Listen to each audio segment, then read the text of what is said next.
Hello everyone and welcome to another Patreon tutorial video. This video is part 3 of the character portraits mega tutorial series where we go into great depth on how we complete a full illustration with character and detailed background all the way from scratch to full completion. So this is part 3 and we'll be talking about transitioning from draft to painting. So last month, we were talking about values and color drafting, where the process was mostly to transition from the sketch to where we have some colors and values, right? So for this month, we'll be moving beyond that. We'll be continuing the coloring because last month we weren't able to completely finish that process. And then we'll also be adding various elements and essentially making the full transition from a draft to a stage where we're actually sure of what we are going to be doing and we can start fully painting. So I'll try my best to cover as much ground as possible in today's video, but there are definitely no promises as, I'm painting and recording live. So it might take me a bit longer, but I'll try my best to put in as much content as possible. So before we begin, let's take a quick overview. Excuse me, let's take a quick look at the overview for today. So number one, we'll be continuing our color test from last video, right? Because the colors took a bit longer than expected, so no worries, we'll continue to finish that today. And then we'll be able to start with scene building, right? Because once we have a good idea of what kind of color scheme and value or lighting scheme we are using, we'll be able to start building the scene itself, right? That means adding extra elements and the corresponding forms. Right, things like, for example, if I want to figure out what exactly the environment is, right, what kind of place is the character at, and all those kind of things, right, all fall under scene building. So of course, because we're still transitioning to painting, it will still be slightly rough, but we're going to have a much clearer idea of what we will be doing.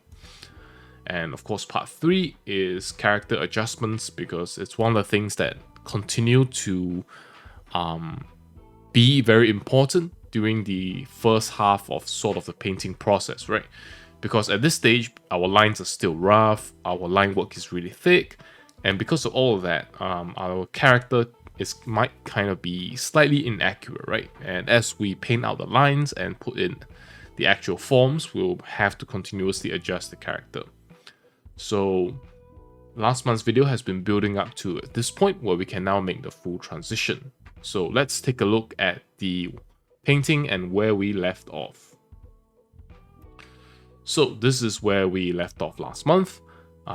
We have completed sort of the basic value sketch and layout with some color and basically mood color, right? So to begin with, we'll be starting with adding some actual local colors and some lighting colors to the image and seeing how that works out. So this is where we left off last video. We just added a little bit of basic coloring to remove the pure grays, so we can get a better idea of what kind of mood or lighting we want to have in general, right? But this particular phase will only last for a very short time, because immediately after this, we'll have to start adding in a bit more of the local colors and start working out the different colors from different lighting sources. So to begin, let's just first think about the light that or rather the color separation that we want between inside and outside, right? Notice how this layer generally added a reddish tint to everything. So we can work with this layer first, right? To kind of start figuring out what we need. So for example, if I feel like the right thing now is to tone down the red from the outside, I could start by doing this. Right, so the outside area, we're generally toning down the red, we're returning a bit of gray to it, right?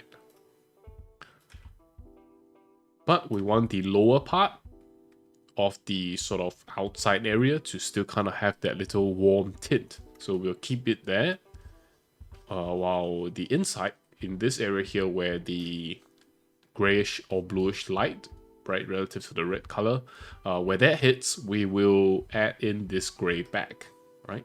So we can have something like this. Another thing I also want to note is that there is a value difference, right? That we also need to start adding in or right, that we need to start adding into the scene, because in our earlier stage, the main purpose is really just to determine the basic layout and a fundamental sort of relationship between areas of the physical location. But now that we're actually painting, we have to go and slowly tweak each value towards its sort of final state, right? For example, dark areas initially are totally fine as long as they are darker than the bright areas. But as we're heading into a more of a painting phase past the initial draft stage, we have to make sure that the dark areas are as dark as they need to be in the final illustration. So for now, let's just continue with this for a little bit more. Right. And so when we look at this scene, right, what area do you think is the darkest area that we have? So let's start a new selective color layer and then use neutrals and black to turn things down a little bit. And then add a full 0 value layer mask, or rather 100% when we use this slider here specifically, when we are selecting the layer mask, and then remove it, right? So what this is going to do is that later on, wherever we paint this white part of the mask on, it's going to be able to apply the effect of this layer onto wherever we paint. So the difference between this and multiply is that this basically just tells the layer, it basically just tells this adjustment layer where to apply the effect to. So let's say now we want to make this area in shadow, excuse me. I want to say, okay, this area is the darkest area, right? Because it's the area where the light doesn't hit, the light from outside doesn't hit, the orange light from inside, has the furthest distance away to this block of space, right? And then the reflected light is also not really close to this area. So this is the reason why, right, we can choose this area to be the darkest. And then we also kind of want to scale back the darkness as we approach the interior, because even though we have this separation between value, or excuse me, we have this separation between color, right, the grayish versus the reddish. I think it's also important that we have a separation in value as well. So we know that the grayish light is the brighter light, and that the orange area inside is where the grayish doesn't hit, and therefore is mostly receiving its color and the lighting from like a reflective source. But one of the big issues in this image right now is that there isn't really isn't really a reflective source to reflect this orange light from. Right, so we'll have to deal with that shortly as well. So another thing we could try to do is to darken the closest part to ourselves, our point of view, and kind of create this effect. So at this stage, what I also want to next do is to add a bit more local color.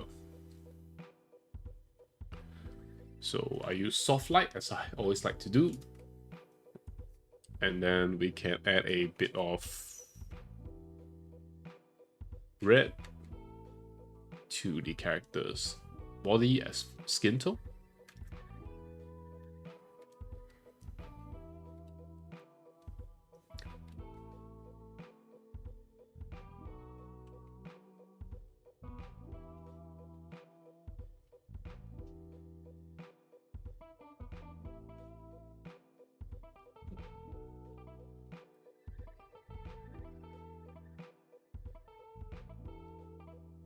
And yeah, so this kind of sets us up to be in a position where you can add additional lighting sources and start making adjustments from here on.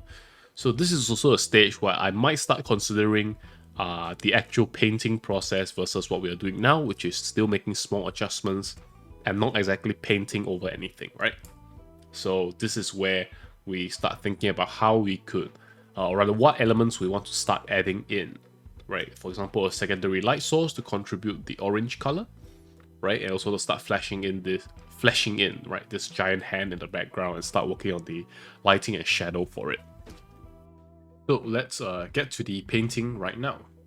So one thing I want to start with is the introduction of the orange color, because I think it's a really important part of the lighting scheme, and I want to get that down as soon as possible. So in this current situation, we're basically starting the painting process proper. So we're going to just paint normal on a normal layer with a normal brush, and then just kind of follow the slight reasonable contours of the areas that we're adding light to, right? So this is how I'm going to try and add this orange light in from this direction. And this phase is mostly to help me figure out if this lighting arrangement is going to work. Right, so if I have a light coming in from here, right, because one thing, if we just show our light coming in from this direction, firstly, it doesn't really have enough of an impact, right? Because if the light source is too small, it doesn't, in this situation, especially because our scene is so wide, right, compared to the character, it's not going to do a lot in terms of creating an impact, and people are not going to be able to, you know, basically understand why the light is only hitting this area. But the thing is, we do want the light to only sort of hit this area and focus on it, because that is the face and torso area of our character. So to try and balance this, what I could also do is to think about if the light is traveling from the back, right? If the light is traveling from the back, this kind of arrow, what will happen is that the light will also hit somewhere here as well. Right, so let me get rid of that.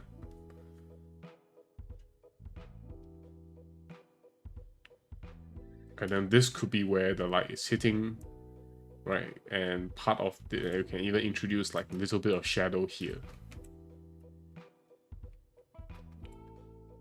Right, so it could be something like this, right? We can move the shadow back. These are smaller adjustments that we can make later. But this is the kind of concept that I want to start building on. But at this stage, one thing that you might feel like doing is to start fixing some of these, or rather adjusting some of these background elements, because you have the freedom of being able to just paint. Right, because prior to this, right, we're mainly making adjustments, and it can feel a little annoying to have to switch between layers to, you know, like change the line work and then change the value and then change the color. Which is why beyond a certain point where the basics are down and I am mostly sure of the direction I want to go in, I can start basically just painting in normally, right? So that is what we're going to do for the background, make the adjustments that we see fit, and then just go from there.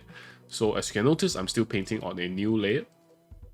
So if anything goes wrong, for example, like, oh, I feel like I did a bit too much, or I went a bit in a direction I didn't intend to, I can always just erase, right? Or just erase partially. So there's still flexibility when working in this method. It's just that you'll have to overwrite some of the line work that you might preserve, but you might want to preserve, right? So if you accidentally cover over a bit too much line work, but you don't really want to completely erase what you have already painted, right? You always just switch the visibility of the layer to kind of get a feel. So when we're working on this window area here, one thing that's important to notice is that because we're kind of looking at this from far away, right? And this window, sort of, how do I put it? This frame, this concrete frame around the window, right? It's not that thick, right? Because it's not like there's a corridor extending out beyond the window, right? So especially from this perspective, excuse me, we have to kind of make sure that this edge here, right, the side facing, the inwards facing edge, right, the two edges the two planes, rather, excuse me, that face each other, these have to appear really, really thin from this current perspective, because we cannot see a lot of this side of the thing. Right, so in a sense, it's not super precise the way I do things, but I feel like it's important to be able to look at it, say, recognize it, and go, okay, this part should look really thin. And I think for the most part, that is a good place to start from, right? Of course, there are many ways to start calculating this. You can even use 3D software, right? You can even use 3D software to help yourself with this, right? Basically, build the environment in 3D and then pre-render it out, a basic sort of skeleton for painting on later. So those are all options. But for our purposes now, because we're not trying to create something ultra realistic, right? But we do want to get the impression correct. So this is the extent to which I kind of measure the sort of the level of accuracy, right, that I think I would require. So we're just going to keep painting. Right, we'll add in a bit of orange at the bottom. Because again, for the outside, the interesting thing is that the orange is brighter than the gray, right?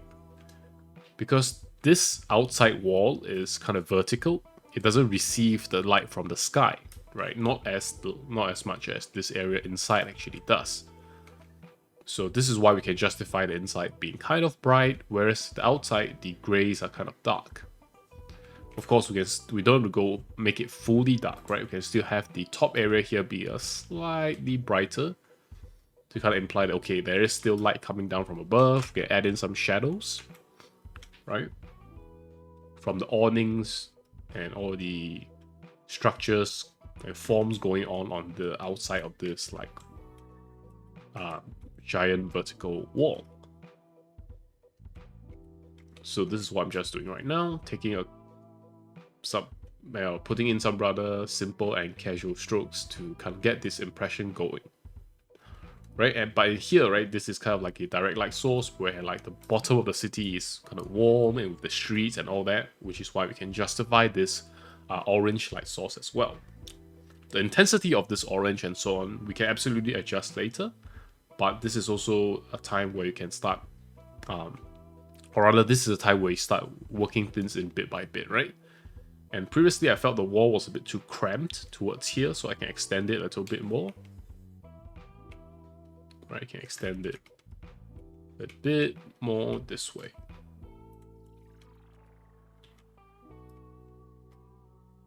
As you can see, because we're also not in a super precision stage, we are not using a perspective grid just yet. Of course, if you do feel like you want to start early with a perspective grid, and it's something I also have done before, totally feel free. I'm mentioning this just to kind of emphasize that it's absolutely fine to be very flexible with how you work. You don't have to do the exact same thing every time, but only do it if you feel like it's really important for like a specific drawing, right?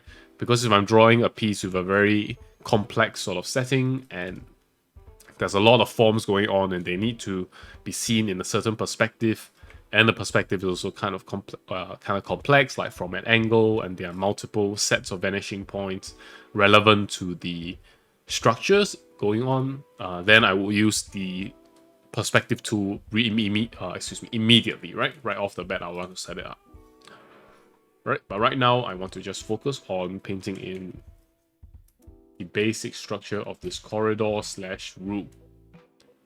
So as we mentioned earlier, we wanted it to be a lift lobby, right? So some of the so at this point in time, I want to think about the identifying features of what makes up a lift lobby. Right, and number one, of course, the lifts. So those are things that we haven't quite added in yet, and that we'll be adding in very soon once we get some of the basics, or rather some of the more significant parts of the illustration down. Right, for example, this hand here is a very complex form that takes up a big part of the illustration, so we want to get it done as well.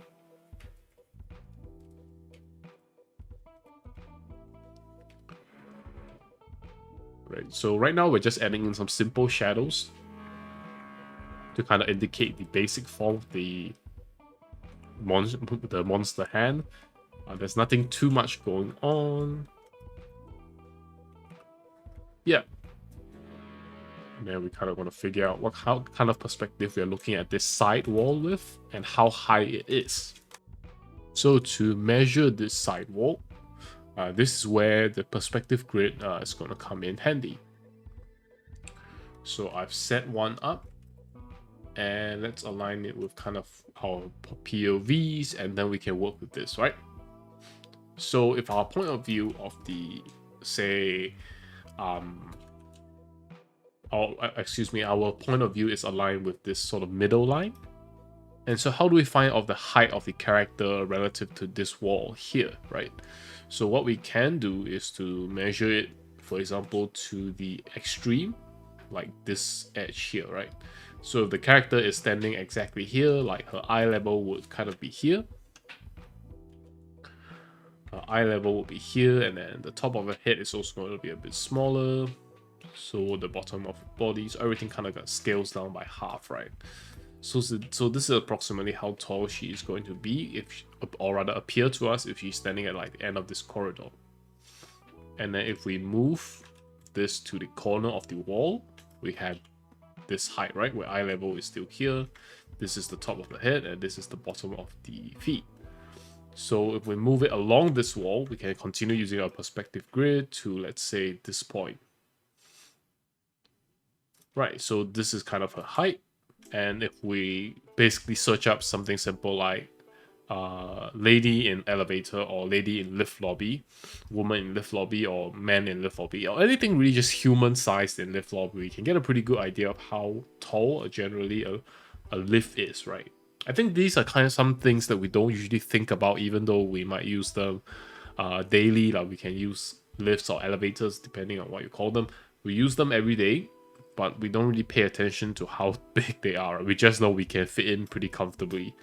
But I think what I found out is that it's about, excuse me, a third taller than a person, like the entrance, or the doorway itself, right? It's about a third taller than a person. So we don't have to go too precise here, right? But we can mark this as kind of like the elevator line. This is kind of the height of the doorway. And then if we kind of go above that, it's like a border, right? There's like usually a metallic border around the elevator. It could be here. And then we can have like the numbers. Let's use this red color for now. Darken it a little bit. Right.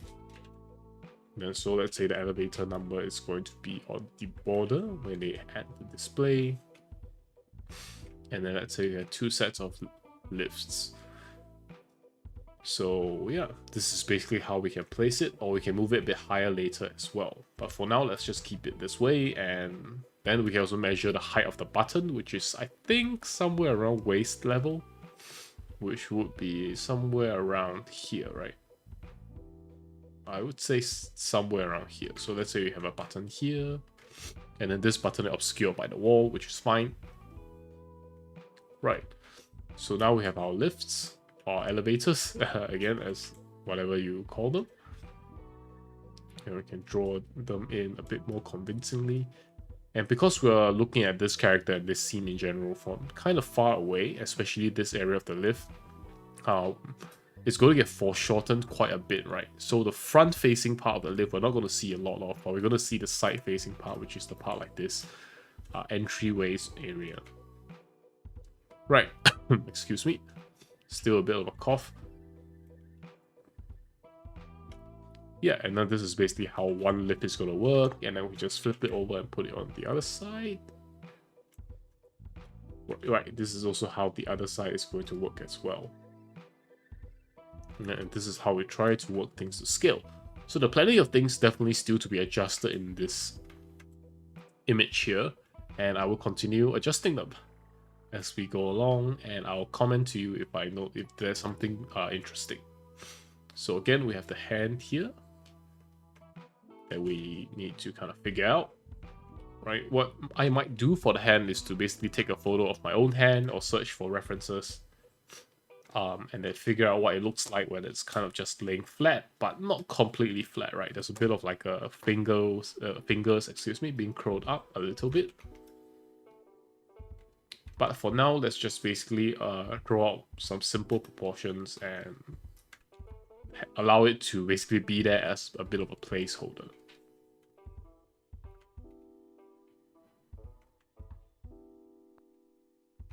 Right, so if you simply rest your hand on the table, you notice that this back of the hand is going to kind of slope back down, right? It's going to slope back down if you rest it naturally. And your knuckles are going to be the highest point, and for this image is somewhere behind the character, right? And it's going to slope down to the fingers. So this is generally, for now, where I'm going to leave this.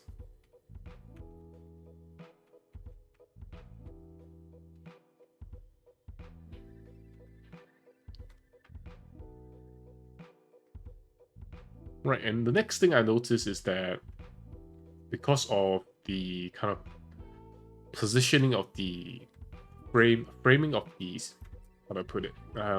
Because of the framing of our character and the situation now, we have a bit too much empty space in the foreground, right?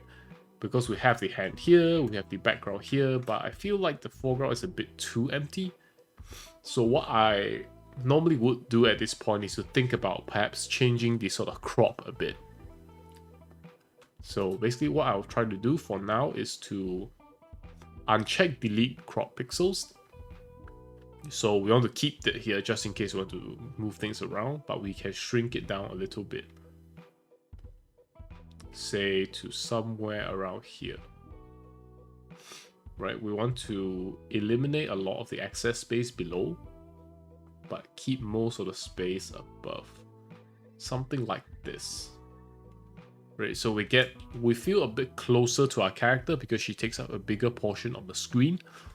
Right, this gives a bit of a more easy to convey kind of character presentation straight away. But that doesn't mean our POV is physically close to the character, right?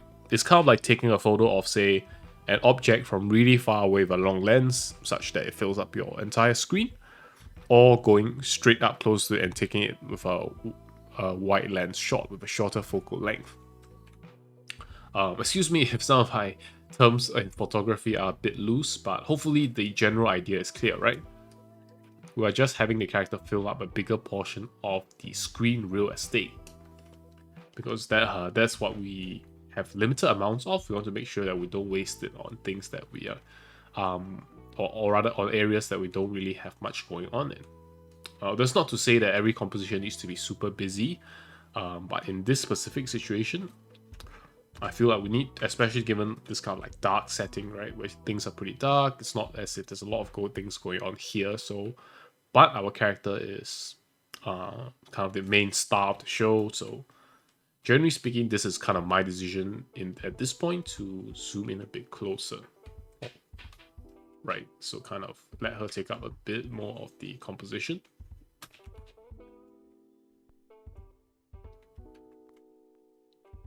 And what I'm doing now is to continue adjusting the lighting on the ground and making sure the shadows kind of form right.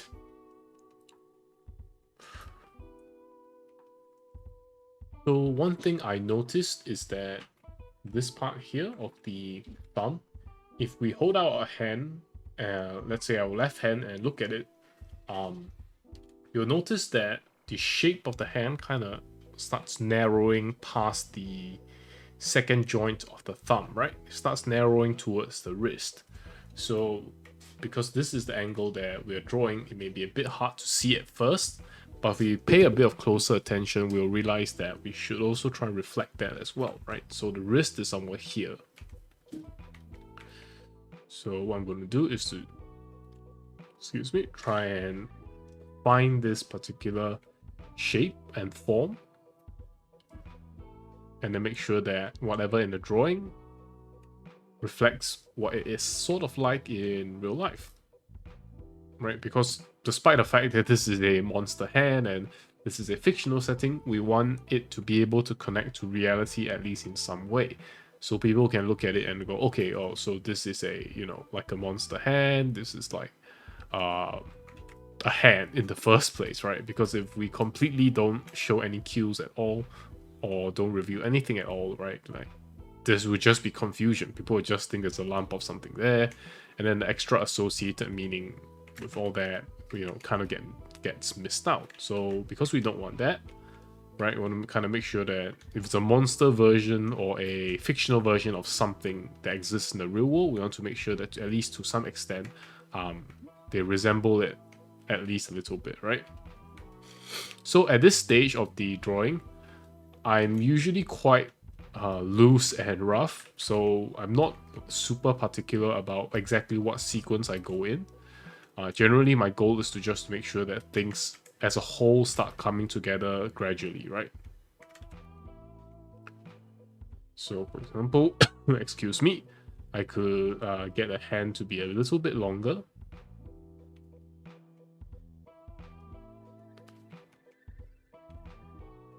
right? And this could be just be one of the adjustments I make.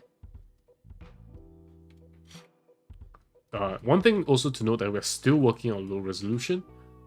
I think in a little bit, just in a little bit, we'll try up the resolution because I'm still able to, so far, find areas where I still can work with, right? For example, I can still color in this block of the orange here without a high resolution. So that's what I'm doing right now.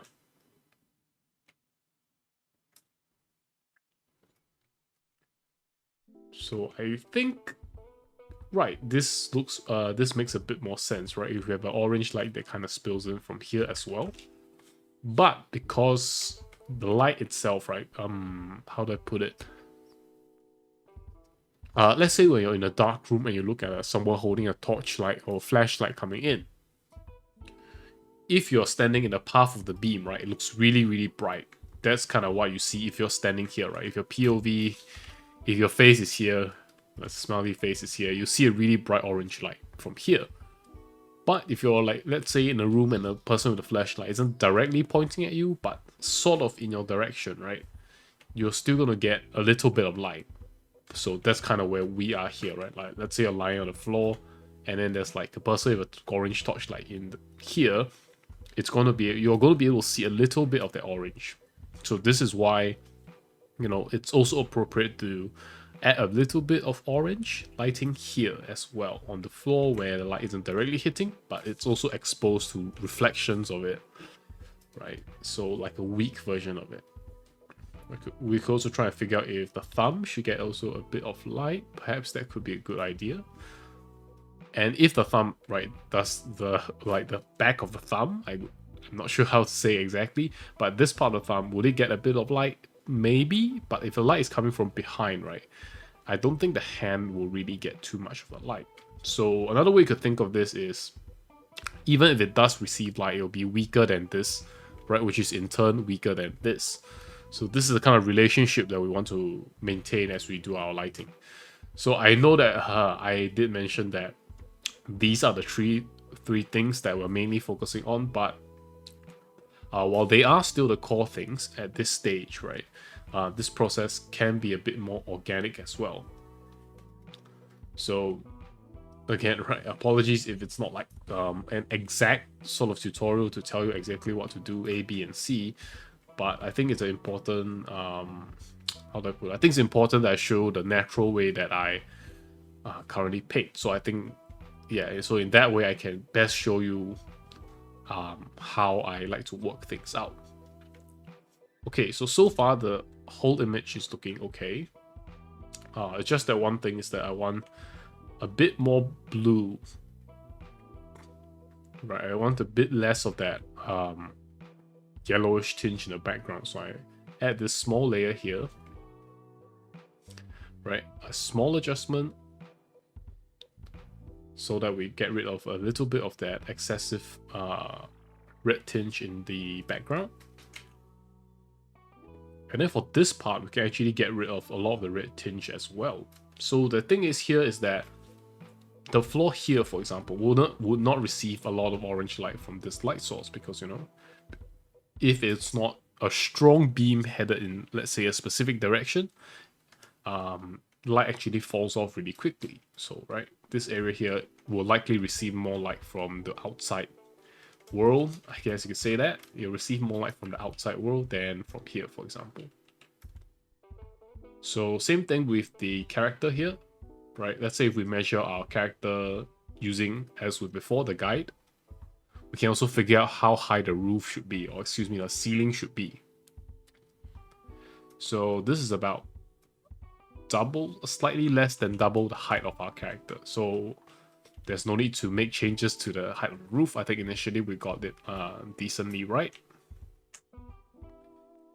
And then small changes like just adjusting the neon lights outside to see how they work and whether I want to scale them bigger or smaller. But also importantly, we also want to start working on the shadows, because despite it being sort of a weak light environment, right? Shadows are still a thing. They're soft and they're a little bit more subtle, but they're still part and parcel of drawing. So that's the kind of thing that I used to struggle with a bit more. because I'll draw like a low light environment, and then I would find it really difficult to get the 3D stuff down, or the 3D feel, I guess you could say, down on the scene, because the lighting being poor, I assume that, okay, so there's no need to worry about cast shadows, all that kind of stuff. But the thing is, cast shadows are likely to be present pretty much almost all the time, unless you're in like a really situation with really diffuse light, right? So in this situation, we want to have a little bit of subtle shadow to start out with, right? And balance that between the reflection and the specular of the ground, as you could say, or basically the diffuse reflection from the light coming in. So that's kind of why you see it partially reflecting like a mirror and partially just behaving like something like a piece of cloth, right? In terms of how it receives and reflects light.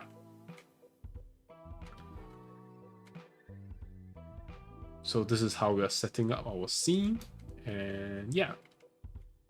Let me just keep adding a couple of more details here. The purpose now, right, as you see me add details, isn't really to say, okay, this must be here or that must be there. Sometimes I like to add a bit of detail here and there to help me start figuring out the scale, right? Does this scale look right? Or should it be a bit smaller? Or it's like add a small plant here. Right, I think cues of scale are really important when you're drawing a bigger scene like this, because they're not necessarily all for the audience, right? I think a good part of it is that it's for you, the artist, as well, to be able to sort of visualize the environment more fully. So in terms of the lifts or the elevators, I think we've got them in a decent spot, so we don't need to worry about them too much, right? But when we have interactions like this with the hand, because my intention was for the hand to sort of come out from one of the elevators or the lifts here, right? When we deal with a specific interaction like this, right, that is not hidden, that is like on screen, we kind of make sure the right things overlap. So that is the first elevator. This can be the second elevator. This is like the wall. This is the second elevator.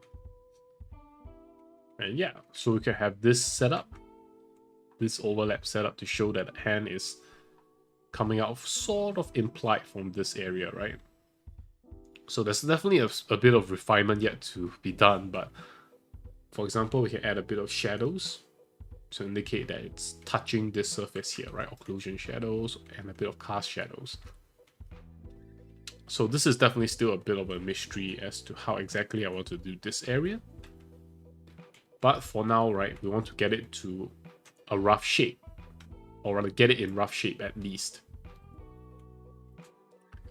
It's definitely a term or a way of thinking that I use a lot, right? Like when I'm drawing like this, I'm not thinking about, okay, so what is it going to look exactly like?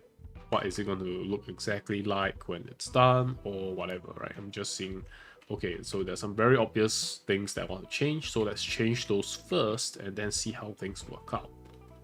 And because we've done some pre-planning, we know that this is the kind of scene that we are generally happy with, right? I'm not advocating to say that, okay, how about we start with completely no plan at all and see where we go.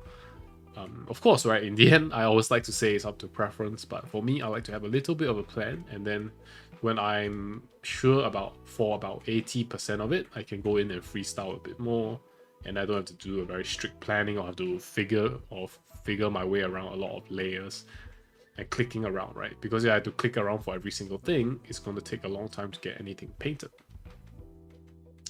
Of course, there are also, again, exceptions to that. Let's say you're drawing a scene where several things are really obviously from separate layers, right? Then you will have to essentially separate them out properly, right? So if we can crop things even a little bit more closer, I think that would be nice.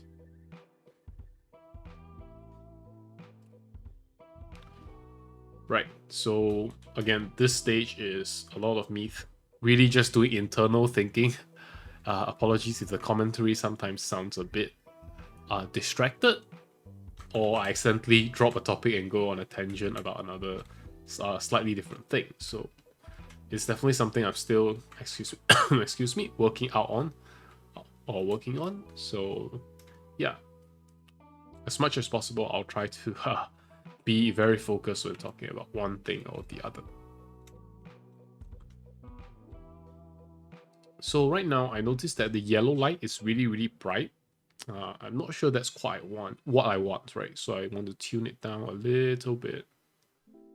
Bring the orange down a little bit, right?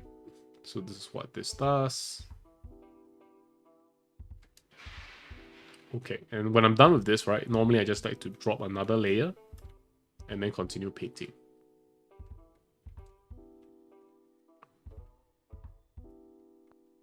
So at this point in time, I think what we have done is to slowly introduce, we have already slowly introduced color, right? In various things like this wall, right?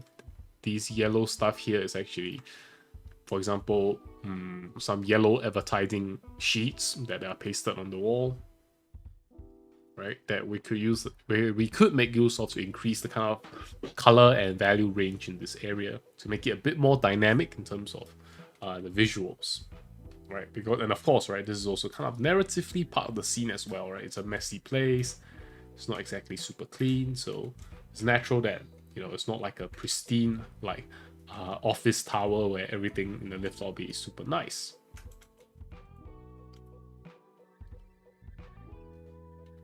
Right, so as we continue along, one thing I actually want to start drawing is the floor tiles. So the floor tiles are probably the hardest part to figure out. And to help myself with that, I actually created a small graphic over here. And let's take a look at it right now. So this is the graphic, and let me do a bit of explanation as to what is what here. So let me pull up the previous thing we were working on. Okay, so the middle stick here, I guess you could call it, is the character. Right, let's mark it with a C. Let's actually turn up the resolution here. Okay, so let's mark the middle thing here with a C. So this is our character, and then this is our POV, right? So our POV is kind of far away from the character, so we are not having something like this, right? We're not looking at this in a very wide shot. Our lens is actually, our FOV is fairly narrow, which is something like you see in a long lens shot, right? Or a medium lens shot in our case. So we're about this far away from the character, right? So this is kind of how our POV is. So this is the background, looking past the character onto the glass wall. And then this is kind of like the ceiling of the place, right? So my placeholder is kind of like 2 human heights is the ceiling.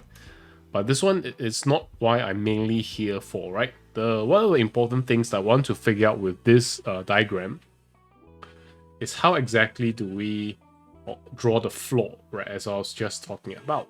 So how much floor do we show because of the hand? What does it obscure? So let's take a look now. So let's say we draw the hand as this block on the ground, right? It's about the halfway up to the knee, not quite, about about halfway up to the knee, right, at this highest point. So we'll just represent it as this block here. So if we just cast out a line from this from our POV to the block itself, right? Excuse me. And then cast out the POV from to the other end of the block. So what we will see is the floor from here to here, right? This is the floor we're seeing on the left, as you can see. And what we are also seeing is like a little bit of floor here maybe, right? Because why again? Because in our diagram where we try our best to sort of simulate our actual POV in the scene itself, the hand itself actually blocks quite a lot of the floor from this particular angle, right? If our POV was here, for example,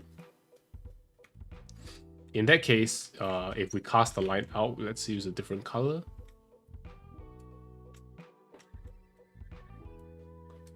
Right, we'll actually still have plenty of floor visible.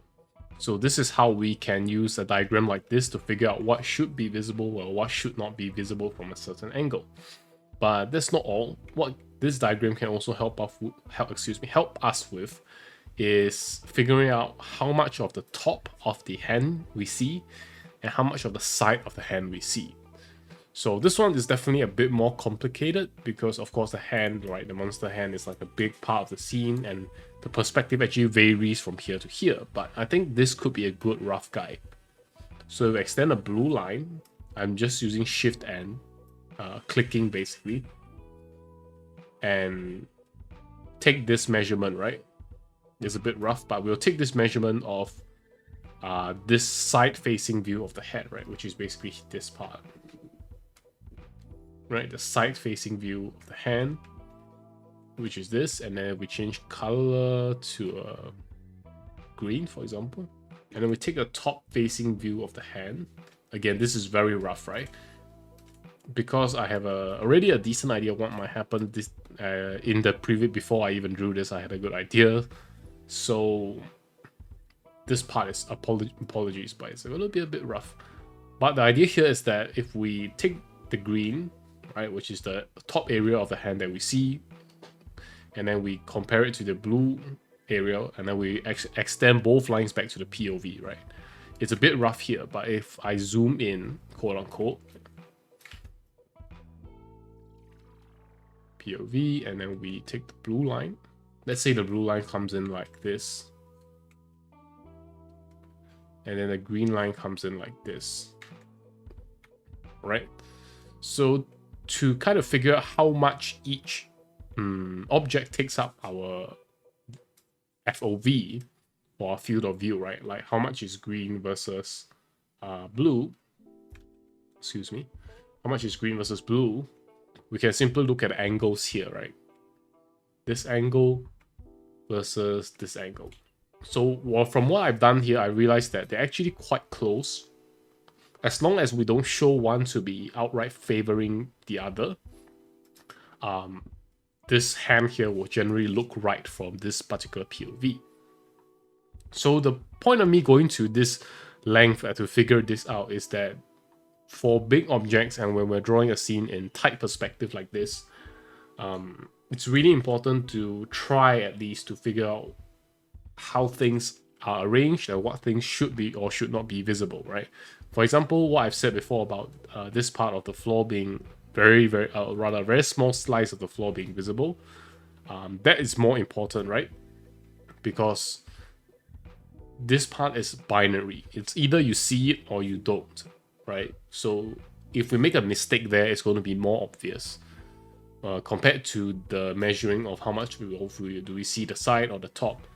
For that, right, there are more factors like, for example, the rotation of the hand. You know, is it kind of folded up?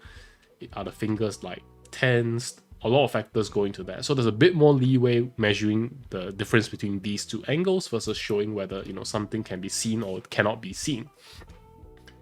And yeah, anyway, so I initially wanted to draw a diagram to help me figure out the floor tiles, excuse me. So let's do that right now. So from here we can tell that this amount of floor tiles, let's say this is okay, let's say this is 4 units, right? 1, 2, 3, 4. Let's say this is 4 units, and this 4 units takes up like about this quadrant of our viewpoint. So okay, that's fine. And then what if we move these 4 units here, right below our POV? So you'll notice the massive difference here, right? This is why I always say that it's really important to figure out exactly where you're placing your POV, because if you draw your 4 tiles taking up this much of the POV as if they were very near the camera, quote unquote, it's going to be completely inaccurate when it comes to actually showing how much POV it takes up in, you know, like the actual drawing from the correct perspective. So For me to do this sort of diagram here, is not so much to tell me exactly how many tiles should things take up or so on and so forth, but really to tell myself, okay, for this part here, things are going to be pretty foreshortened, right? What I mean by that is basically they only take up a small quadrant of view, right? For example, this quadrant of view, or actually this quadrant of view here, right? They only take up this quadrant here as compared to all the way here, right? So this is what I need. So when we have a big amount of like physical material taking up a small quadrant in or a small sector in our view finder, in a sense, right? We could say that it's very foreshortened, because what's going to happen? Let's come back to this. Excuse me. Let's get rid of the coloring. Yeah. So what's going to happen here is that rather than having like a big tile, let me activate this. Rather than have a big tile like this or like this, and then having it drawn according to this grid, right?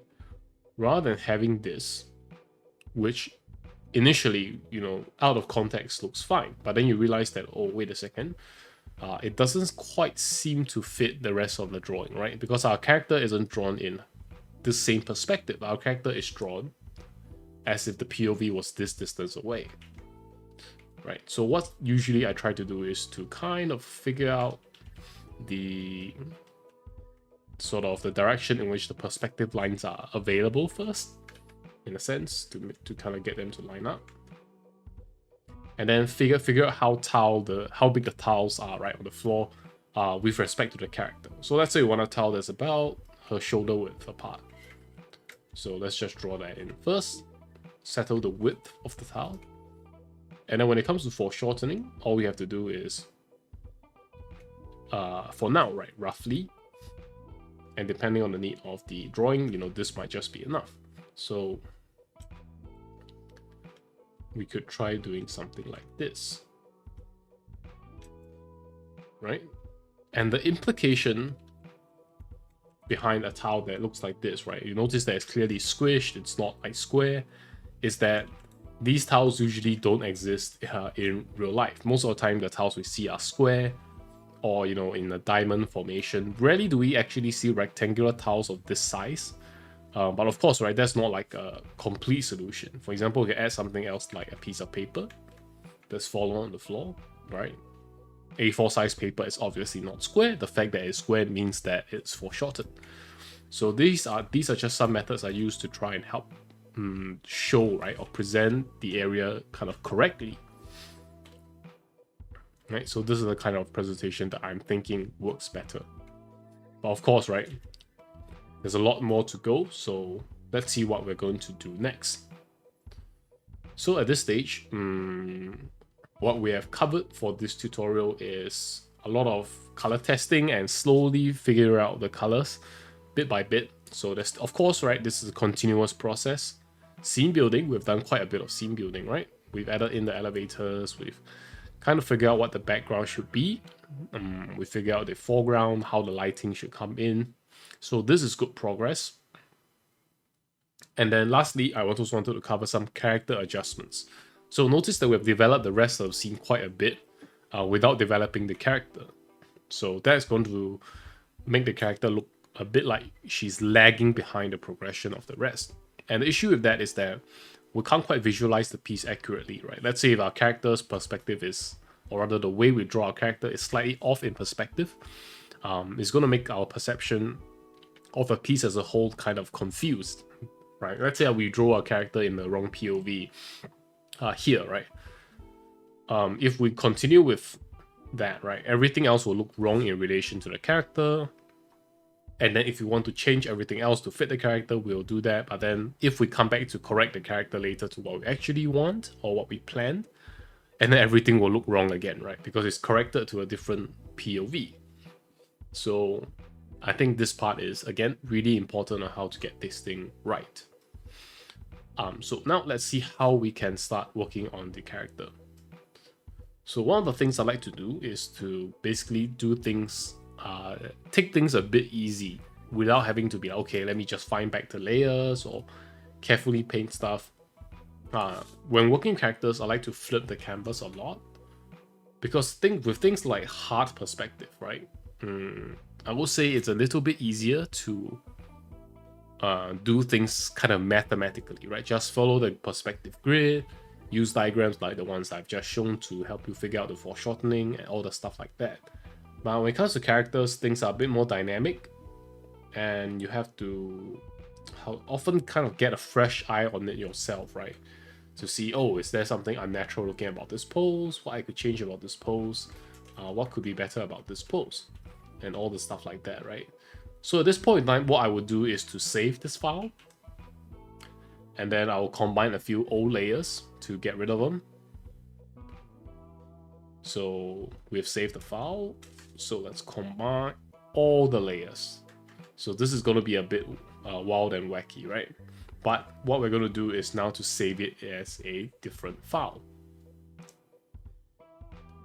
Okay, so I have saved the file as a different file name, which means the previous Photoshop file is going to be fully intact with all the layers separated just in case we need to go back for it, right? Just in case. So that's kind of like a save point. But now, because we are expanding the canvas, and if your computer is a bit slower, like mine, and I'm hoping to upgrade soon, or they're just limitations because the file you're working with is really big, I like to compress or merge all the layers, duplicate it once to produce a simple kind of backup, so we don't have to pull out the old Photoshop file just to undo something small, right? And then we can use this to up the image size. So finally, we're upping the image size. So we don't really need the resolution. Excuse me. Okay, so we don't really need the resolution. So we'll adjust it a bit later. But what we are really interested in is the height and width. So let's bring it up to 4K by 5K. And we have a lot more high-res things to work with, right? At this point in time, usually I don't really care about the 300 resolution, but if you want to print it, I believe it's best to leave it at 300. Although I'm not sure about this part at all, and so far as long as I think it's above the default of 72, I think it's usually fine. Yeah. So not talk about this too much, but rather let's get back to the drawing the character, right? So when we get back to this, and the reason why we up the excuse me, the resolution is that we can now use Liquify tool to great effect. Right? So I pulled up Liquify tool. You can assign a hotkey to it to make it quick. Personally, I use Ctrl-Shift-X. And then I just make adjustments like this, right? So this is much easier than just painting, but of course this is only applicable at a rough stage like this, right? With a rough stage like this, you are kind of allowed to do this because the resolution is low. You can basically shift around big pieces of the image without really doing much harm, right? Because no detail has been drawn in yet. It doesn't really matter that you're just kind of slightly destructively moving stuff around. So of course later on we have to be a lot more careful when we do use Liquify. But for now, right, what it can do for us is to shift our characters like a center of gravity around and make things much easier to work with. Right, so for example, if our character is leaning this way, right, as we remember from before, if our character is leaning this way, we want it to go a bit that way, right, to kind of balance out the lean. So what I also like to do at this point is to just grab an area and then hit Ctrl-W, because that is what my free transform warp is bound to, excuse me, right, and just warp. So of course, right, sometimes you don't get it exactly right, but you can give it a few tries. So for now, I realize, okay, the head is a bit off. And then I change it to this. And then if we show and hide the new layer back and forth, we can kind of see how it works between now and the old layer, right? And of course, sometimes we make some mistakes. Now we look at it and go, okay, so I think I accidentally affected this aspect of the old illustration, and that is totally fine, right? Because it takes a bit of time to get warmed up from not drawing a character into drawing a character.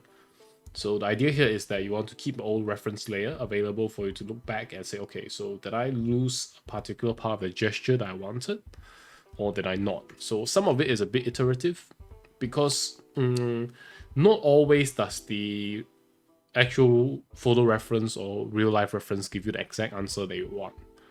Because sometimes you want to exaggerate a specific part of the drawing for effects, and sometimes you want to exaggerate another part of the drawing for effect.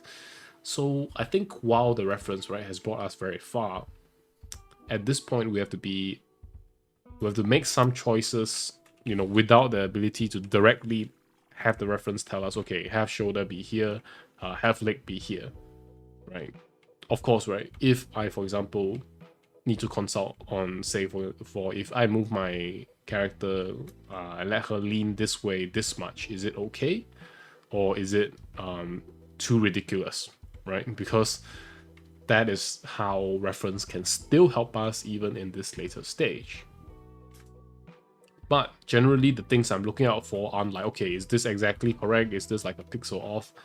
What I'm looking for is the general gesture. For example, if I show the trapezius or traps of the character a bit too much, right? It could give a wrong intention. Like if I show the traps like this, it's like, okay, right. Like her traps are disproportionately large compared to her arms. So if we want to have a bit more of a sharper turn at the base of the neck, right, into the shoulder, right, this could be one way to do it. And another thing we're also doing during this phase is to kind of get rid of these really thick lines, because these thick lines are really confusing, right? Should I read them as part of the form, or are they just like not part of the form, right? It's only this pink stuff, the pink part here, the arm, or is this also part of the arm? So a lot of this process is to go and be very specific with what you are drawing. Right, you have to be very specific with what you're drawing. For example, here I realize, okay, the character's neck is like here, so there shouldn't be anything here other than hair, right? So you can draw some hair like this, draw some hair like this, and slowly start putting things together. So for this part is where the cleanup, quote unquote, begins, where we're trying to get rid of the thick lines. But the problem with the thick lines is that they're not there for fun, right? We didn't put all these sketch lines here for fun. They represent specific contrasts that we started out with. And so we want to be careful when dealing with them. We don't want to be like, okay, just delete all of them and treat them in the same way. Of course, right, if you want to mitigate this, you can spend more time on line art, make the line art really fine, and figure out a lot of things from that stage. But for myself, I'm not really good at that. I'm quite bad at visualizing the image when it's only line art, right? So for me, I'll try to get it to this stage, whereas things are more complete. I can just look at it and go, okay, so what seems wrong with this? Or does this arm seem too big? Does it seem too thin? Right, things like that. So this is part of the process that is definitely going to take me a while to get done, which is fine, right? Because this is a really important part of the drawing. You want to spend your time well and make sure that it is done well.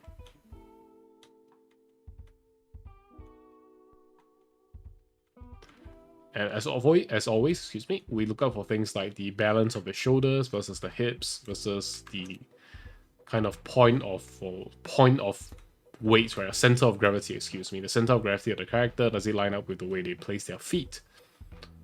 Right? Their center of gravity should generally be over the kind of the kind of center of force, I guess, in a sense, on which it acts on the character. Okay. I think I may have said something incorrect there, but let me rephrase it, right? So if the character is taking a lot of a weight on her left leg, or excuse me, her right leg, in our case here, what should correspond is that the character's center of gravity should be somewhere above the, or rather near this point, right? So it's kind of like between the two feet, but which foot, excuse me, is taking more weight. So if this one's taking more weight, we'll move it a bit here, and then we draw the line up. So is it near her neck? And this is kind of a decent way, I would say. Of course, it doesn't apply for more extreme poses, more dynamic poses, but for situations where the character is resting like on one leg, right, resting most of the weight on one leg, is actually quite useful to help us figure out how to balance the torso. So in this case, we balance the torso and the neck kind of really near the load-bearing leg per se, and then we draw it from there, right?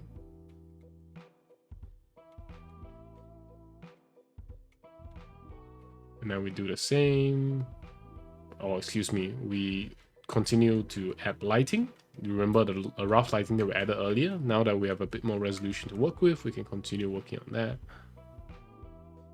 Right, and then yeah, this is just what's going to happen for the next about 1 to 2 hours. So I'm a bit conflicted as to whether to record the whole thing, because again, tutorials are monthly, and I don't want to be like, okay guys, let's have you watch an entire hour of things that I've already said and demonstrated in the past hour. So last month, right? So for now, I will just try and showcase a bit of how the painting process goes organically, and then I'll show a bit of yeah, so we'll show this real time, but at some point in time, unfortunately, because of all these constraints, I will have to cut forward a bit to a slightly more refined kind of stage, right? We have to cut to a slightly more refined stage where we can continue and then talk about the other aspects of completing, or other ways, or other aspects or necessary unnecessary processes that need to happen for this piece to go from this kind of stage where I'm still roughing out some details and still adding in placeholders, in fact, right? Because what I like to do is to have a scene that I can read properly. So yeah, so later on, I will try my best to kind of focus things on this sort of key stuff, right? And then do a decent amount of demonstration for it. So every video is about like 50 minutes to 1 hour. So I feel like that's quite a good amount of demonstration, where it's like you get a good idea of what's going on, but I'm not like forcing everyone to watch stuff that I've already explained in the last video.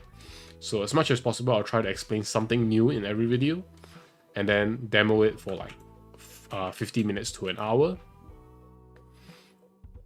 And then by doing that, I think we'll have like a more fruitful month each month, and we'll have more fruitful videos where every video is something's actually going on, and I actually have stuff to explain, right? Because right now there's really not that much to explain per se. Yeah, and so unfortunately, kind of as a byproduct of that choice, you know, to make every video as meaningful and as interesting and filled with new stuff, excuse me, as possible, there will be a bit of time skip. Again, you know, the point of this isn't to say, okay, everyone, let me teach you how exactly to draw this drawing one time. Right, is to say, okay, so these are the important parts of the process that you can give it a try, give the workflow a try, right? Not the exact pixel sequence of painting or brushstrokes of the painting a try. So let's keep doing this for a bit. So now, for example, I'm adding these lines, right? And what this will help me do is to kind of help me keep track of the perspective grid, because usually I try not to paint with the grid on, right? I try to keep it hidden. So, excuse me. So by kind of drawing in lines where it's applicable, right? Like let's say this is a door that's open. We can add some lines here. That's totally fine. It's justified, right?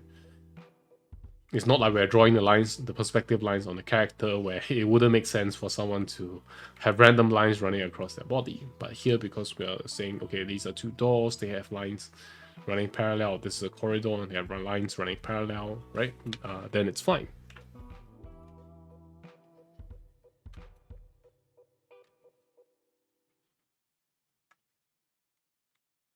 And then kind of adding a little bit of stronger lighting to the near the source.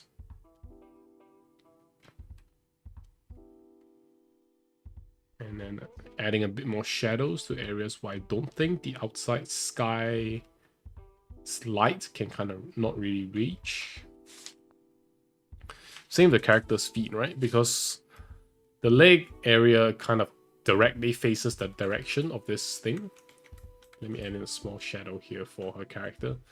So the leg area here kind of directly faces the direction in which this orange light comes from, right? As compared to the ground, which is facing up and not really directly, right? Let me choose a different color. It's not really directly facing the light source, right? So I think it could be good to give the characters this area of the character's body a little bit of orange tinge. Right? Again, the relationship here is really, really weak. We don't want to make it too strong, right? Because it is a strong light coming from there. So even despite the fact that it's not in its direct path like this area, we still want to have a little bit of color. So this is kind of what I'm doing right now.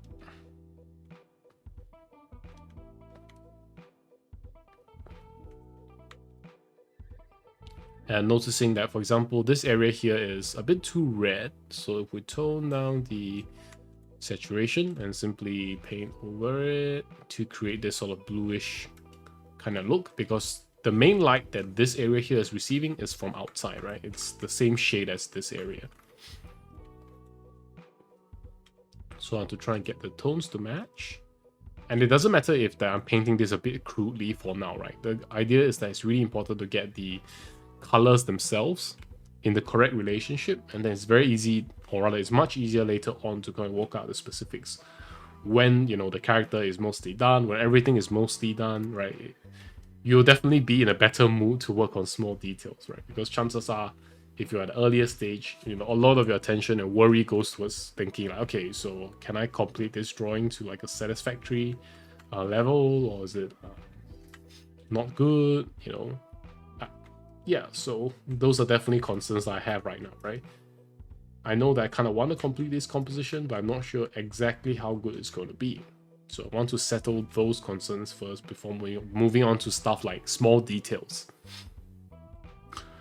And yeah, apologies if my voice is soft at a couple of points. I have a bit of a runny nose. So yeah, really sorry about that. I'll try to turn up the volume in the editing so everything is audible. So, but again, I apologize if my enunciation is especially bad this time.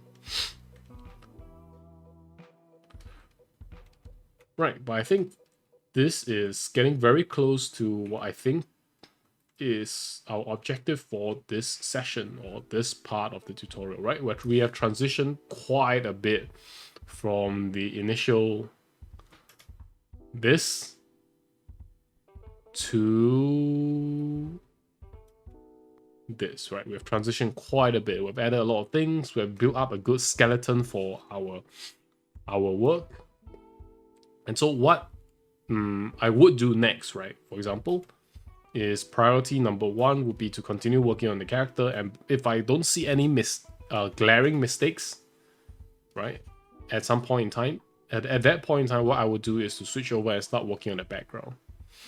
Because normally the background, or rather a really distant part of the physical setting, normally that is not really a big part of the drawing. But in this situation, because how much of the rest of the drawing is kind of occluded in shadow, the areas that we can really see in detail are the character's face and the background city.